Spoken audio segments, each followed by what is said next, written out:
Vamos meditar na Palavra de Deus com a Núbia Siqueira.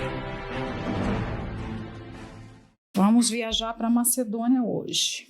Eu li o 8, mas a gente precisa retomá-lo aqui, né? E tendo passado por Mísia, desceram a Troade.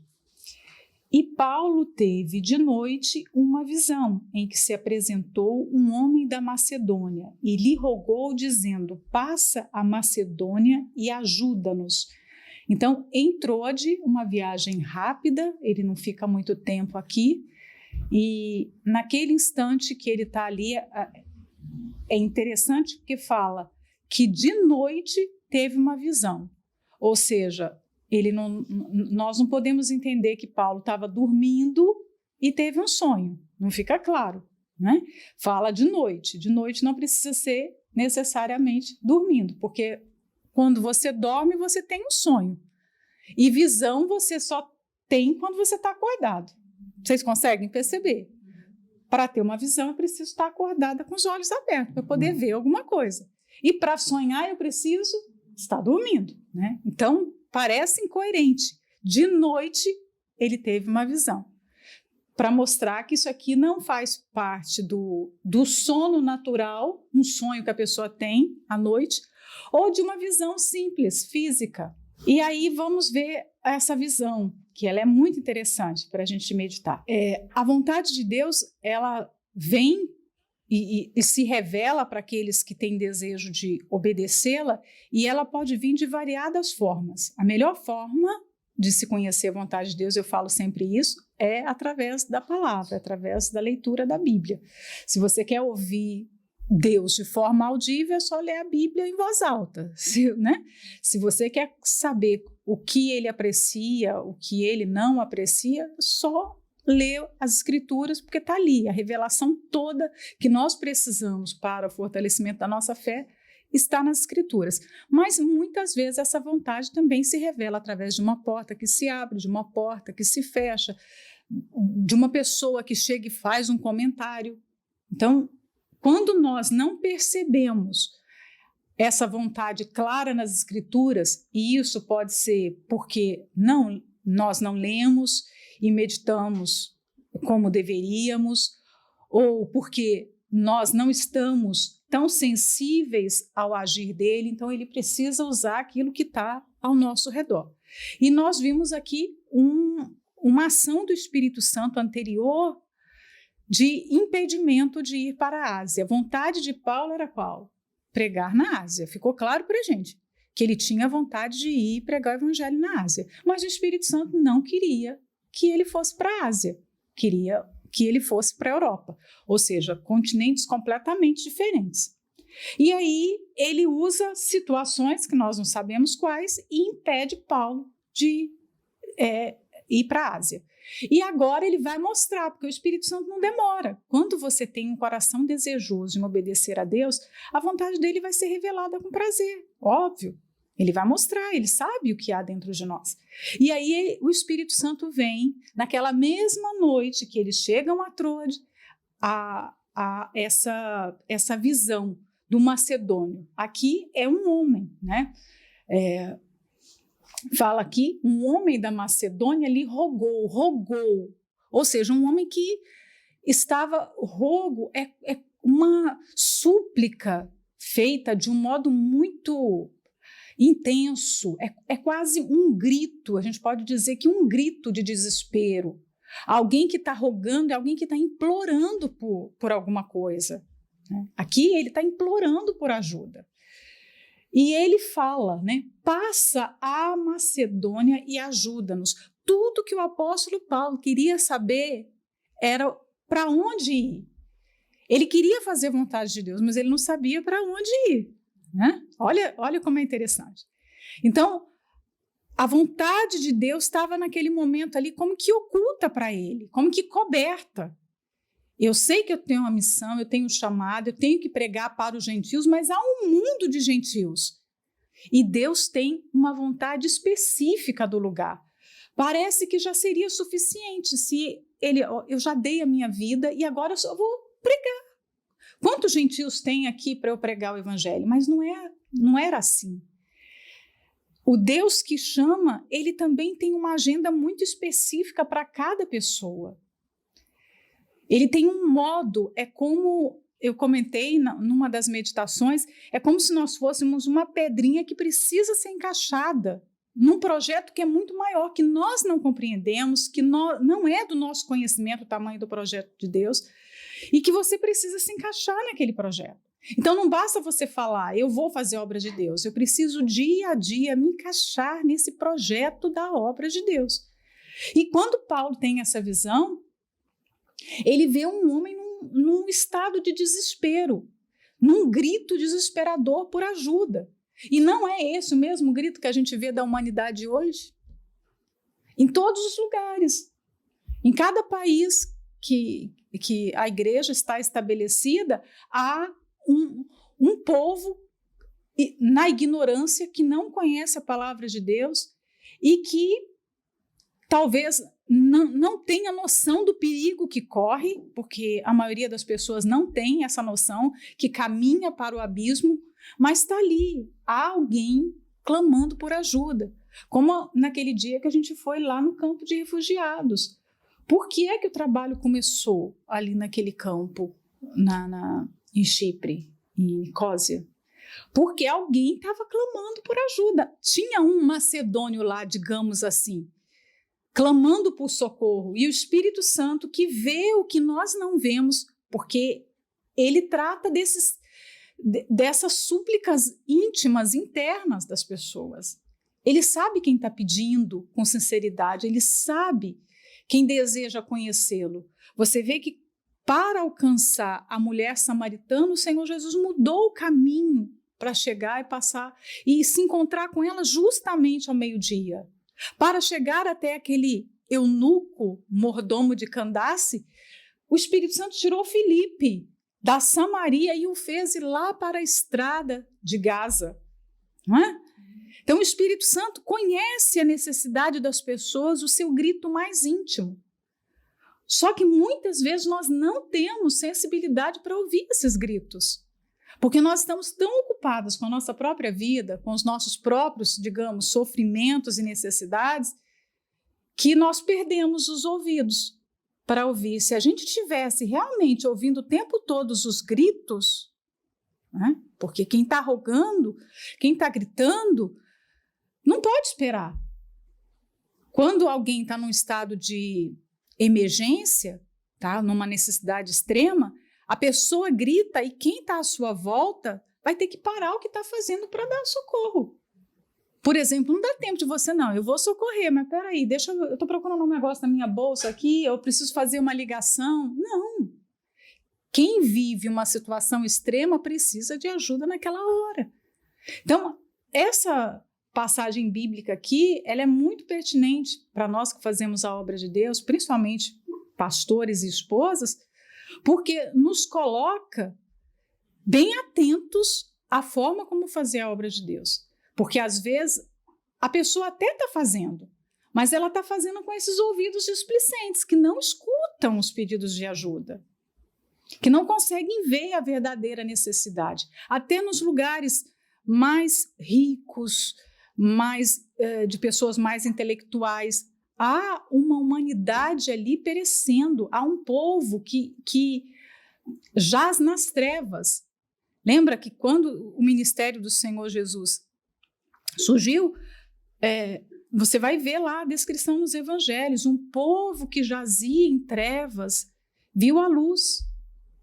Então, quando um homem de Deus chega, a mulher de Deus chega no lugar, é a luz entrando ali, é o próprio Deus entrando naquele lugar através de nós. Quão glorioso é isso! Só que muitas vezes nós perdemos a noção dessa importância, porque nós ficamos observando o que está à nossa volta, as nossas insatisfações com a vida terrena, as nossas faltas, digamos assim. Porque eu tenho falta disso, eu tenho falta daquilo. E aí nós passamos a fazer e agir, nos mover de acordo com as nossas necessidades, não de acordo com a necessidade daquele lugar, das pessoas daquela região que nós estamos, né? O Espírito Santo vai sempre dá a direção, mas quem é que vai perceber essa visão e entender essa vontade? Se nós fôssemos perguntar aqui agora, no meio de todas as esposas que acompanham essa transmissão, quem está conseguindo ter essa visão? Quem está conseguindo ouvir esses gritos? Porque quando a gente está com os gritos na nossa mente, você não consegue se distrair com coisas terrenas, fúteis. Você vive o chamado na sua máxima potência. E se há um tempo de necessidade urgente de se pregar o evangelho, de se viver esse evangelho mesmo na prática, é o nosso tempo. Nós somos chamadas para viver essa urgência. Por isso que foi falado para 2023, nós temos a consciência de fazer cada dia valer por muitos dias. Não deixar a obra de Deus parada, não deixar as oportunidades passarem. O pedido de ajuda-nos era o grito de um continente, o continente europeu. Imagina isso, né? Ajuda-nos era o grito de todo um povo. Hoje nós estamos aqui na Europa. A Macedônia é a Grécia. Então, significava um grito de todo um continente por ajuda. Mas aí, se você fosse olhar para aquelas pessoas assim, com um olhar humano, não parece que essas pessoas estão pedindo ajuda. Porque quando a gente olha, por exemplo, se você for a um shopping, parece que as pessoas são tão felizes. Não parece que tem ninguém ali aflito, parece? Você está andando no comboio, está todo mundo bem, todo mundo tem um fone de ouvido, e parece que as pessoas estão felizes. Mas sem Jesus ninguém está feliz. Ninguém vive bem. Todas as vezes que nós olhamos para homens, mulheres, crianças, se não conhece a Deus, está vivendo esse desespero, essa agonia. Tem uma alma ali agoniada. Por quê? Porque a alma foi criada para o céu, para a eternidade. Uma alma perdida é uma alma em agonia. É claro que aquela pessoa vai tentar maquiar a sua maior necessidade, mas há um grito da alma dela por ajuda. Ajuda-nos. Há um grito ali, o mesmo grito desse macedônio. Ajuda-nos. Então, por mais que no primeiro momento essa pessoa nos trate mal, com o conhecimento espiritual que nós temos, nós sabemos que há uma alma ali que padece, que sofre e que precisa de ajuda. E vamos ver qual o nosso papel diante do grito. Porque cada uma aqui, por exemplo, está em um país. E nesse país que você está, há um povo ali gritando. E grita por algo que só o evangelho pode dar. Não tem esse desespero, esse pedido de ajuda, não pode ser atendido pelo governo, não pode ser atendido pela cultura, as artes, embora nós estamos num continente que produz muita arte, que produz muito entretenimento, que tem muitos locais para lazer, lugares históricos, mas nada disso satisfaz a necessidade espiritual da alma. Então, o papel da igreja é vital, porque a humanidade perece e carece de algo que só a igreja tem. Imagina, olha a responsabilidade. Eu não sei se você já parou para pensar, mas se imagina nesse país onde você está, nessa cidade, e pensa quantas pessoas têm o que eu tenho. Pouquíssimas. Quantas pessoas têm a paz que eu tenho, conhece a palavra como eu conheço, tem discernimento de coisas espirituais, tem autoridade no mundo espiritual de mandar um demônio sair e ele ter que obedecer, conhecer o nome de Jesus e poder usar o poder que há no nome de Jesus. Quantas pessoas têm isso, como nós temos? Então, é um poder que está em nossas mãos. Então, qual é o nosso papel? Porque quando alguém concede uma autoridade, quando alguém concede um benefício ou qualquer outra coisa que te invista e te coloque num patamar diferente, aquilo, ao mesmo tempo que é um privilégio, também vai trazer responsabilidade, porque todo privilégio traz o peso da responsabilidade. Então, o evangelho hoje está de posse de quem? Da igreja. Nós temos a Bíblia, nós conhecemos a palavra, nós temos o nome de Jesus. Essa riqueza está nas nossas mãos.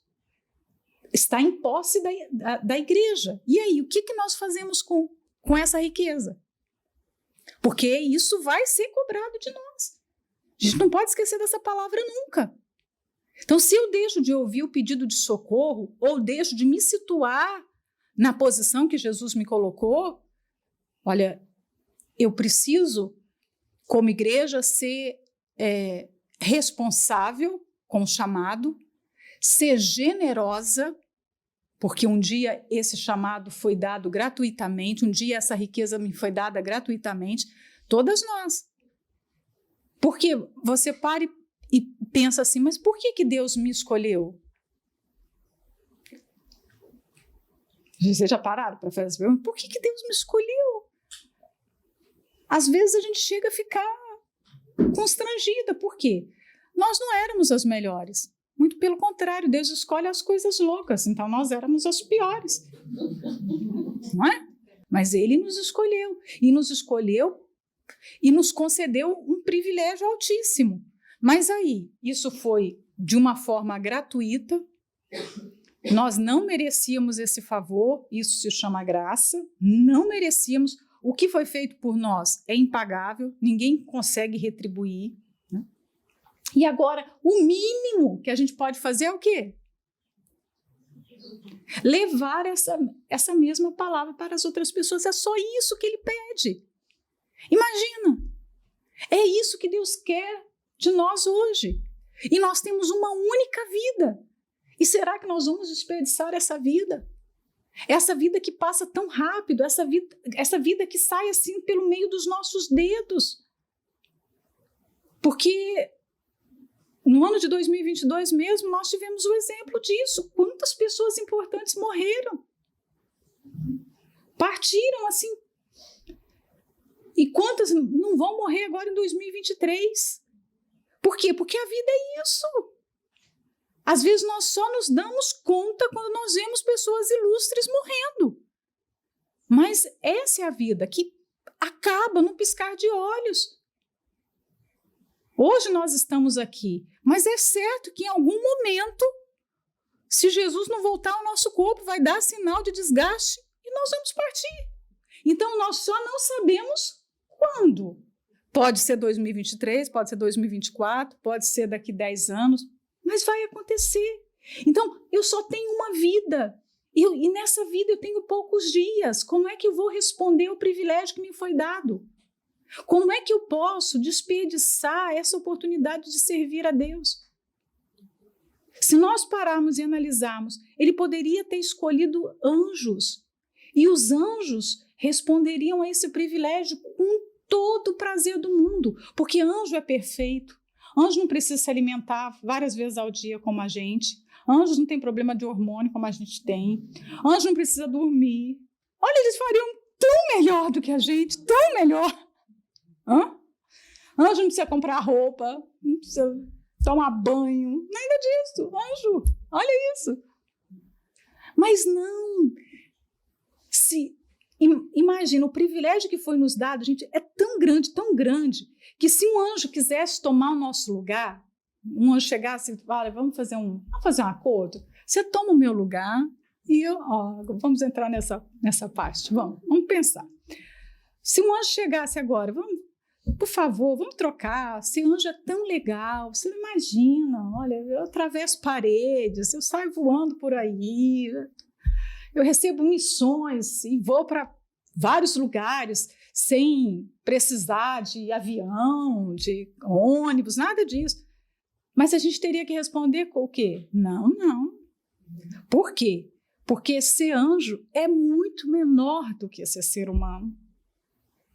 O privilégio que foi nos dado é grande demais, porque o Senhor Jesus não morreu pelos anjos. Os anjos, quando pecaram, eles foram destinados ao tormento eterno. Simples assim.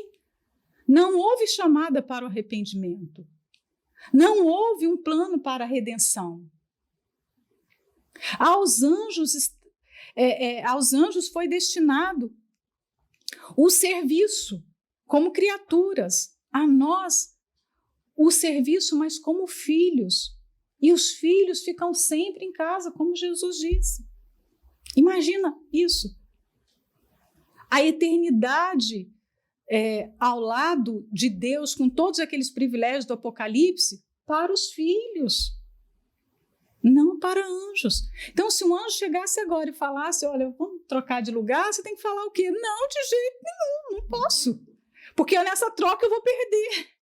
Nessa troca a gente perde. Então, se nós pararmos para analisar do ponto de vista de perfeição, eles fariam muito melhor do que nós fazemos e dariam muito menos trabalho. Porque nós vemos servos hoje em dia que mais atrapalham do que ajudam. São cheios de pensamentos e ambições pessoais, aspirações humanas para fazer a obra de Deus, inspirações humanas, né? Para fazer a vontade de Deus, quando nós não podemos olhar esse mundo nem a obra com as lentes humanas, nós precisamos olhar com o olhar de Deus. Essa é a lição aqui nessa situação de Paulo. Então, o papel da igreja é esse, nós estamos com o evangelho, precisamos passar o evangelho para frente, precisamos levar para outros, né?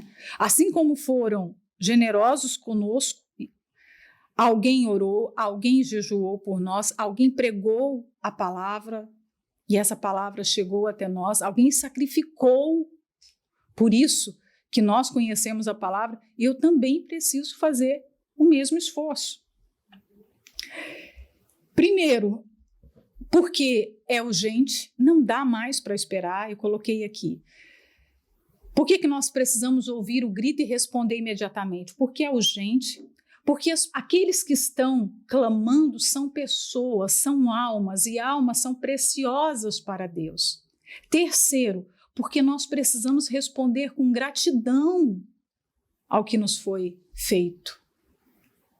Se nós não nos movemos com gratidão, não nos lembrarmos quem nós éramos, nós não sabíamos discernir nada do Evangelho. O que era a Bíblia para você alguns anos atrás? Um livro que você não entendia nada. Hoje você pega a Bíblia e você entende. Você sabe orar, você sabe falar com Deus. Olha que preciosidade. Então, responder com gratidão é poder passar isso nessa mesma medida para outras pessoas. E sem a igreja, como o mundo vai conhecer o Evangelho? Então, por que é urgente? Porque foi dada a missão para a igreja, nós somos a igreja. Sem a igreja, esse mundo não vai conhecer o Evangelho, não vai receber as boas novas da salvação. Então, diante de nós, há uma Macedônia. Do mesmo jeito que houve uma Macedônia para Paulo, há uma Macedônia para mim, há uma Macedônia para você, há uma Macedônia aí. Há alguém gritando desesperadamente, ajuda-nos, passa para cá. Paulo não estava na Macedônia, ele estava de cá. E a pessoa que estava clamando estava do outro lado. E essa pessoa passa para o lado de cá. Então, para que nós venhamos alcançar quem está do outro lado, você tem que ir até a pessoa. Deus não poderia ter feito vamos mandar essas pessoas até onde os apóstolos estão? Não. São os apóstolos que vão até essas pessoas. Então, passa de cá. Se você está numa cidade, se você está num país, imagina, você precisa dar esses passos para chegar até as pessoas. Até o aflito, ao desesperado. Você tem que passar para o outro lado. E para passar para o outro lado, você vai ter que abrir mão. Primeiro, Paulo abriu mão do desejo dele de ir para a Ásia. Não é para a Ásia, então tá certo. O melhor lugar é o lugar onde o Espírito Santo nos quer. E o Espírito Santo queria Paulo na Macedônia. Então você vai ter que sair de onde você está para chegar à Macedônia. Vamos então para o 10. E logo depois desta visão, procuramos partir para a Macedônia, concluindo que o Senhor nos chamava para lhes anunciarmos o Evangelho. Então, não houve um problema aqui de Paulo pensar assim, mas como é que as pessoas vivem na Macedônia? Onde fica mesmo esse lugar? Como é que a gente vai? Os costumes de lá, as comidas, o clima, era um outro continente. Mas você vê que não houve, muito pelo contrário. E logo, a visão foi à noite, e aqui fala, e logo, eles entenderam, principalmente Paulo que recebeu a visão, eles entenderam que Deus estava os comissionando, ele estava os chamando para a Macedônia. Então, aquela visão foi determinante. Ele percebeu a vontade de Deus. Aqui não é o nosso lugar. E se aqui não é o nosso lugar, a gente tem que sair logo daqui, porque eu estou no lugar errado. Então, quando há uma mudança, a gente precisa imediatamente se dispor para fazer as malas e ir embora. Porque o Espírito Santo já está chamando para outro lugar. Então, esse logo aqui tem que estar na nossa vida. Se foi dada uma ordem, vá para aquele lugar, o Espírito Santo já me quer naquele lugar. Então, eu tenho que tratar de resolver essa partida, e não tentar forçar para ficar no lugar onde o Espírito Santo já não me quer. Por que eu vou querer ficar se o Espírito Santo não quer que eu fique ali? Muitas mudanças ocorrem até para nos proteger, sabia? Não é nem para pregar para outros, para salvar outros, é para salvar o próprio pastor e a própria esposa. E navegando de Trode, fomos correndo em caminho direito para Samotrácia e no dia seguinte para Neápolis. Então, eles estão aqui numa estrada, numa rota, melhor dizendo, para Macedônia. Então, eles navegaram, eles encontraram um barco imediatamente. Quando é a vontade de Deus, ele próprio trata de providenciar tudo, os meios para você chegar, Eles encontraram um navio, um barco, encontraram lugar nesse barco. Depois de lá, eles pegaram o caminho e fala aqui que eles foram correndo. Imagina Lucas falando isso. Então, eles não foram assim, desavisados, observando a paisagem, que clima legal, que tal a gente passar a noite aqui, vamos ver o pôr do sol. Não, nada disso. Eles estavam focados na missão. Então, foram direto para essa cidade de Samotrácia. Depois, no dia seguinte, então já fala-se de um dia de viagem, no dia seguinte passaram por Neápolis até chegarem em Filipos, Porque de Neápolis eles foram, de Neápolis e dali para Filipos, que é a primeira cidade desta parte da Macedônia. E é uma colônia, e estivemos alguns dias nessa cidade. Aqui, colônia de Roma, que quem dominava o mundo na época era o Império Romano, então a Macedônia, inclusive, E aqui ele fala dessa cidade, ele dá as indicações da cidade de Filipos. Então, é um grande perigo você trabalhar, mas trabalhar sem obedecer às ordens de Deus. É possível? É possível que um pastor e uma esposa trabalhem muito, mas trabalhem fora da vontade de Deus. Paulo poderia ter ficado pregando. Estaria, de repente, lá registrado que Paulo pregou para multidões, mas ele não estava dentro da vontade de Deus, não adiantava nada, a vontade de Deus era um outro lugar. Então, nós precisamos aprender a esperar as ordens de Deus. E a partir do momento que essa ordem chega, nós precisamos de boa vontade para cumpri-la imediatamente. Nem sempre há paciência para esperar e nem sempre se cumpre com boa vontade, com rapidez, a vontade de Deus. Deus poderia ficar feliz com qualquer serviço? Está pregando a palavra, poxa, ele, pensa assim, Deus poderia ficar feliz, a gente está anunciando a palavra e todo mundo, todos são almas. Mas Deus não fica satisfeito com qualquer serviço. O serviço tem que ter a direção dele. Paulo poderia pregar em qualquer lugar e isso ele poderia usar. Olha, eu estou pregando, mas não basta você estar fazendo isso.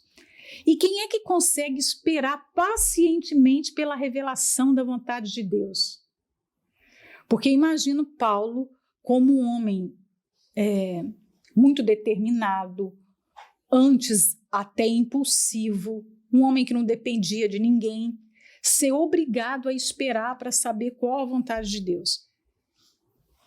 Nós conhecemos um pouquinho dos nossos maridos. Quando eles querem fazer alguma coisa, não é difícil conter? Eles querem fazer e quando você tenta, não, mas espera mais um pouquinho, não vai hoje não, vamos amanhã.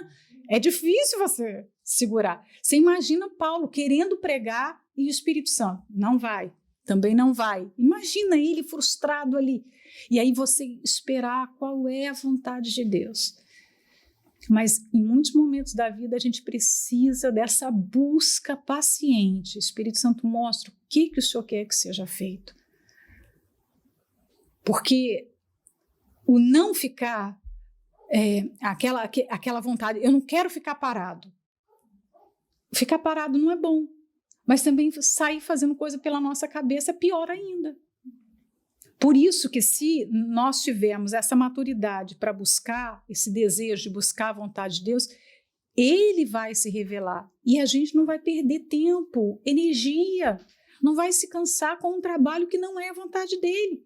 Porque Ele vai fazer frutificar a semente que foi plantada de acordo com a sua instrução. É por isso que muitas coisas que nós fazemos não dão resultado. Porque nós fazemos, nós não ficamos parados, mas fazemos muito fruto da nossa mente. E aí nós estamos fazendo a obra que é espiritual com uma mente carnal. E a mente carnal não vai conseguir decifrar a vontade de Deus. Vai ser um enigma para ela. Então, quantas vezes nós nos desgastamos, nós nos envelhecemos, nós adoecemos. Se for perguntar ao final do dia, está todo mundo acabado. Mas e aí, foi feita a vontade de Deus? Fez o que o Espírito Santo queria? Porque muitas das coisas que nós fazemos na obra, nós fizemos pela nossa vontade e desejo. Então, maturidade, eu considero você saber esperar a vontade de Deus, ser dirigida pela vontade dele, porque ele mostra. Eu creio que Paulo devia estar ali com uma busca íntima, incessante. O Senhor não me deixou ir para a Ásia. Eu vou para onde? Me mostra o que o Senhor quer, me mostra. E o Espírito Santo veio e mostrou. Só que nem sempre há essa oração da nossa parte. O que o Senhor quer que eu faça? Quando se chega numa igreja, olha para as coisas que foram feitas, olha para o estado da igreja e já começa. Eu vou evangelizar, eu vou abrir um núcleo, eu vou fazer isso, eu vou fazer aquilo. Tudo que a gente já sabe fazer. E onde entrou a dependência de Deus? Onde entrou a vontade do Espírito Santo? Ele tem, de repente, ali algum segredo que ninguém fez ainda para revelar. Mas não se buscou pela vontade dele, não se pediu a instrução dele. Né? O 12, e dali para Filipos, eu já li, né? O 13, então. E no dia de sábado saímos fora das portas, para a beira do rio, onde se costumava fazer oração. E assentando-nos, falamos às mulheres que ali se ajuntaram. Imagina a luta de Paulo para chegar a esse lugar. Né? Aqui a gente viu, eles já estavam num processo para conhecer a vontade de Deus. Ele já vinha naquela situação de ser barrado. E depois entra num barco e depois tem que percorrer um caminho, uma estrada até chegar lá. E quando ele chega, não tem ali uma multidão esperando por ele. Ah, chegamos a Macedônia. Chegamos, estamos aqui. E agora, vamos pregar. Não. Ele chega, o que acontece? Não tem uma sinagoga na cidade para ele pregar, como de costume. Porque ele não chegava, ia direto para a sinagoga? Cadê a sinagoga? Não tem sinagoga.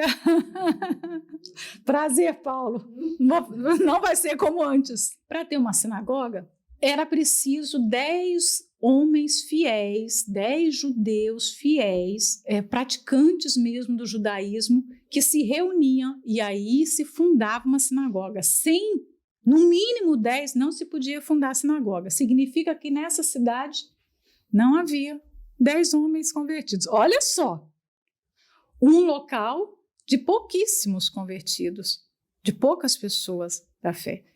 E aí ele vai para onde? Era sábado, sábado era o dia que eles costumavam buscar a Deus, lembra? Era o dia mais comum para as pessoas, né? Com a matriz de Paulo, que eles iam buscar lugares para ler a Torá, para falar das coisas de Deus, para orar, mas não tinha esse lugar. E aí eles vão para a beira do rio. Onde estavam reunidos? Mulheres. Tipo, poxa, eu queria estar na Ásia, Senhor. Estou aqui em Filipos agora e vou para a beira do rio. Olha isso. Já pensou você chegar num país, né? E não tem nenhum lugar para você pregar o evangelho. Você vai para a beira do rio?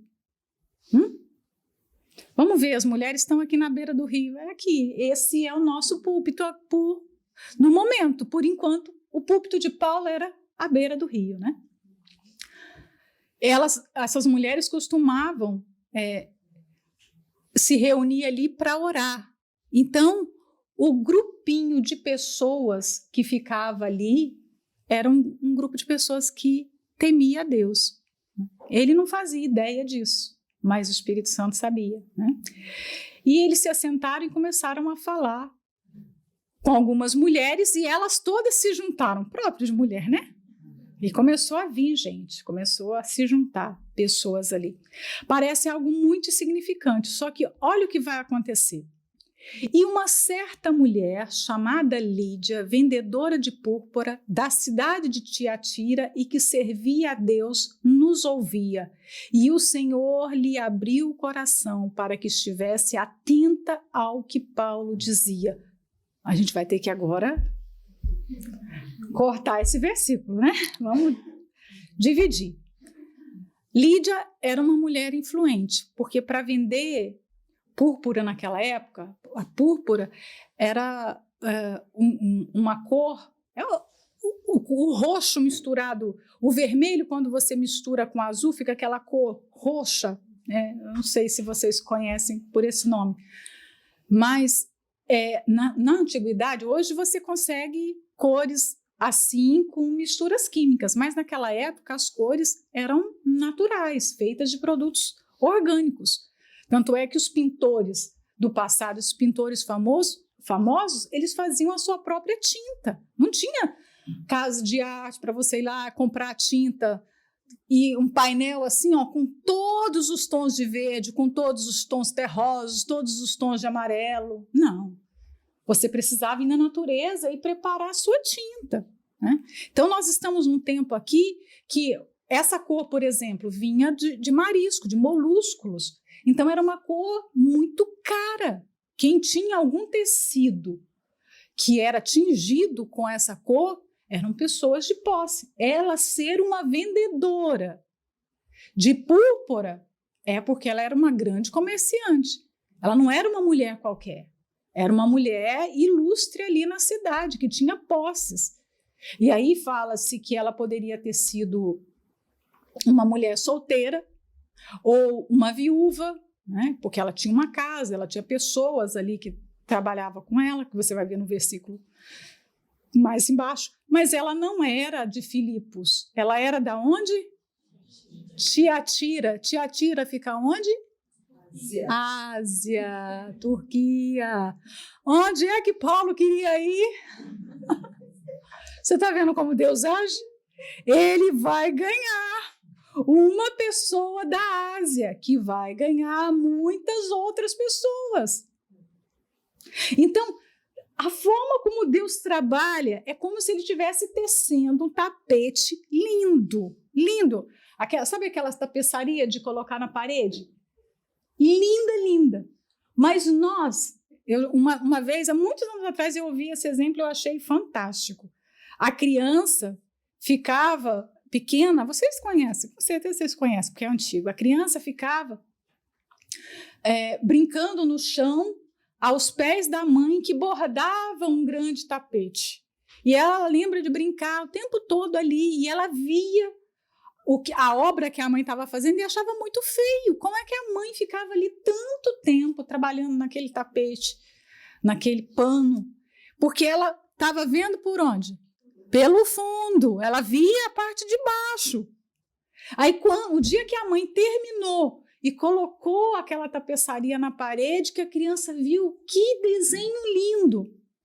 E aí, a moral da história é o quê? Nós também não conseguimos perceber o quanto o plano de Deus é bonito, é perfeito. Porque a gente está vendo ele em parte, nós estamos vendo do outro lado. Paulo viu o chamado para Filipos como? Do lado de baixo. A Macedônia, do lado de baixo. E Deus que está trabalhando, você precisa confiar que Ele está fazendo as coisas certas, as nuances certas, Ele está colocando tudo no seu devido lugar. Né? Então, ela era de Tiatira. Você vai ver que uma das cartas à igreja no Apocalipse é destinada à igreja de Tiatira, porque foi uma grande igreja. Foi um polo importantíssimo para a pregação do evangelho.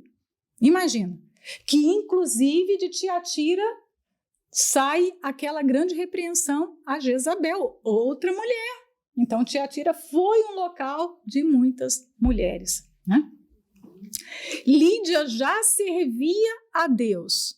Outra informação importante. Ela servia ao Deus de Israel. Como? Talvez de forma muito humilde, com pouquíssimos conhecimentos, né? Porque naquela cidade, naquela região, não havia praticamente pregação do evangelho. Ou numa viagem a negócios ela conheceu, ouviu de algum comerciante, uma outra pessoa, e passou a ter fé no Deus de Israel. Então havia nessa mulher um relacionamento com Deus, claro que limitado dentro das suas condições, do seu, né, do seu humilde aporte ali. O que chegou até ela não era um grande conhecimento, porque ela nem batizada era, mas aqui fala que ela servia a Deus. Com o pouquinho que ela tinha de conhecimento, ela servia a Deus. E ela ouvia o que Paulo pregava, ela ouvia. E aí entra a pregação do evangelho. Paulo pregava o evangelho.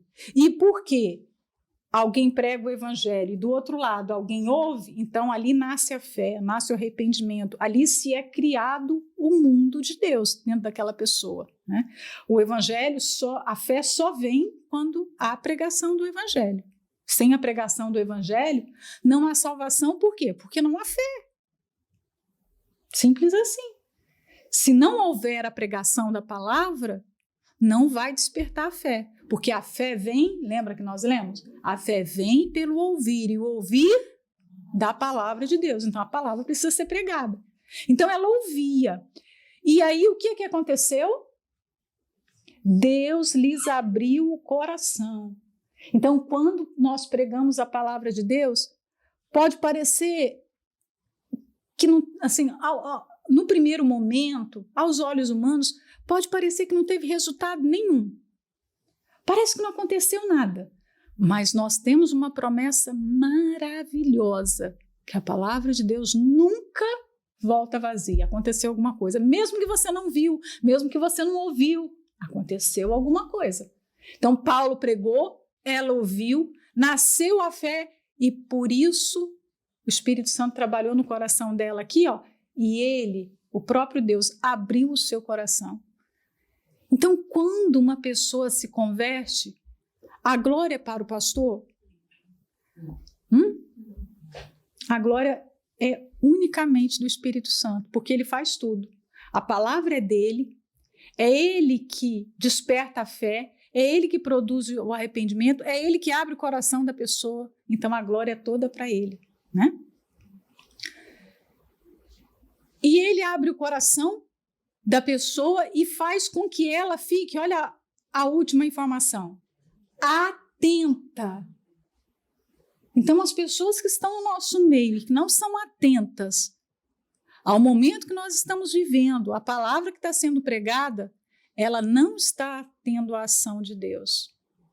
Ela não está tendo a ação de Deus. Apocalipse fala lá que o Senhor Jesus está à porta e ele bate. Para se alguém ouvir e abrir a porta, ele entre. Só que nós estamos num tempo de tanto esfriamento, de tanta falta de temor, que em muitos corações Jesus já nem bate mais. Ele não está... Às vezes a pessoa pensa assim, Jesus está do lado de fora. Não, ele já nem está lá mais batendo. O grau de insensibilidade é tão grande que já houve um silêncio. Ele já nem tenta mais trazer essa pessoa para o arrependimento. Eu vejo muito mais ateísmo no nosso meio do que entre os piores ateus declarados aí na sociedade. Porque são ateus de Bíblia na mão e que pregam essa Bíblia, mas não creem na Bíblia de uma forma pessoal, para suas próprias vidas. Falam do inferno para as pessoas, mas não creem nesse inferno. Falam de pecado, mas continuam na prática do pecado. Falam da hipocrisia, mas continuam a ter atitudes hipócritas. Então, os piores ateus estão no meio dos evangélicos. E principalmente no meio de pastor e esposa. Porque é onde mais se vê comportamento dissimulado. Então, uma pessoa, quando não está atenta ao que a palavra de Deus diz aqui, o Espírito Santo, né, o Senhor, lhe abriu o coração para que estivesse atenta. As pessoas que estão hoje, dormindo, que não estão ligando, que acham que não é bem assim, que levam a vida do seu jeito, já não tem mais a ação de Deus. Porque quando tem, a pessoa está sempre vigilante, sempre pronta. Ela escuta os apelos de Deus, ela escuta as repreensões, ela se deixa ser disciplinada, ela se deixa ser moldada pelo Espírito Santo. E ser mulher naquele período, se a gente fosse falar aqui de ser mulher nessa época, né, era algo muito difícil. Não era uma tarefa fácil você viver no mundo dos negócios, né? Aqui ela era uma vendedora, comerciante. Não era fácil, e muito menos ser uma mulher que cria no Deus de Israel, porque ela está no meio de uma cultura completamente pagã, alheia aos costumes e à fé do Deus de Israel, e ela mesmo assim permanecia fiel. E depois que foi batizada, ela e a sua casa nos rogou dizendo: se haveis julgado que eu seja fiel ao Senhor, entrai em minha casa e fica ali. E nos constrangeu a isso. Então ela ouviu a palavra, tomou atitude imediatamente. Eles estavam à beira de um rio, muito fácil ser batizado, né?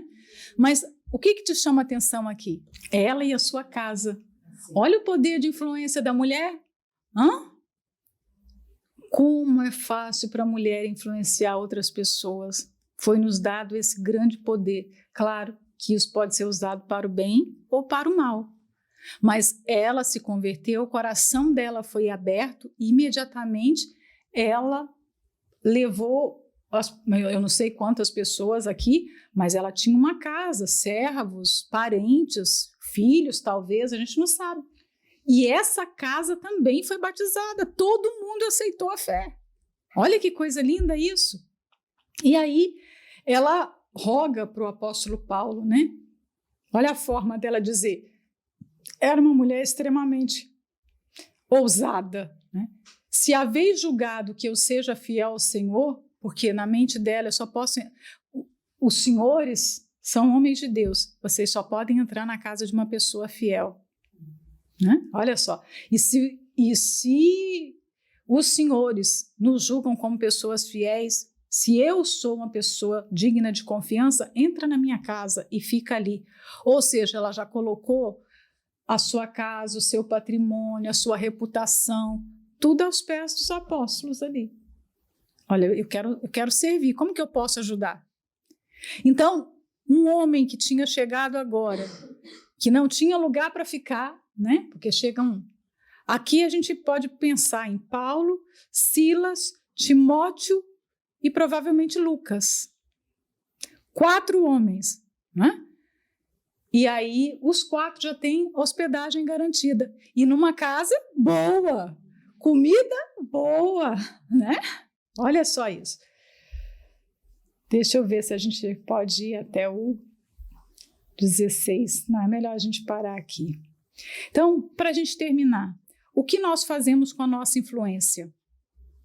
Porque do mesmo jeito que Lídia teve influência e conseguiu levar toda a sua casa à conversão, nós também temos influência. E a pessoa que nós mais influenciamos é o nosso marido, né? A pessoa que mais recebe o poder das nossas palavras, da nossa influência, é o nosso marido. O que nós temos feito com esse poder de influência? De que forma nós temos influenciado os nossos maridos? Lídia, quando se converteu aqui, imediatamente ela levou a casa dela para os pés de Jesus. Então, essa mulher de Deus tem esse compromisso com o Espírito Santo. Como eu vou fazer o meu marido ser mais espiritual? Como eu posso cooperar para que meu marido tenha mais inspirações? Para que o trabalho dele seja mais efetivo? Como eu posso perceber se ele está amando a palavra? Então, esse grito do macedônio também pode ser um grito da alma do marido pedindo socorro para a esposa. Eu não estou bem, eu preciso de ajuda. Ajuda-me. E a esposa não consegue perceber, porque não está atenta. Não deixa o Espírito Santo agir desse modo de levá-la à percepção das coisas, da realidade. Às vezes o marido está a um passo de cair, de cometer um pecado, de abandonar a obra de Deus. O amor está se esfriando e a esposa não consegue ver. Ela vê tantas outras coisas na vida de tanta gente e ela não consegue ver aquilo que está diante dos seus olhos. E que triste isso. Então, nós temos uma Macedônia à nossa frente, nós temos um poder enorme de influência nas mãos, nós temos a capacidade de promover o bem, mas o que é que nós temos feito com essa influência? E que tipo de apelo nós temos ouvido? O apelo da nossa carne? O apelo do Espírito? Que Deus abençoe, tá?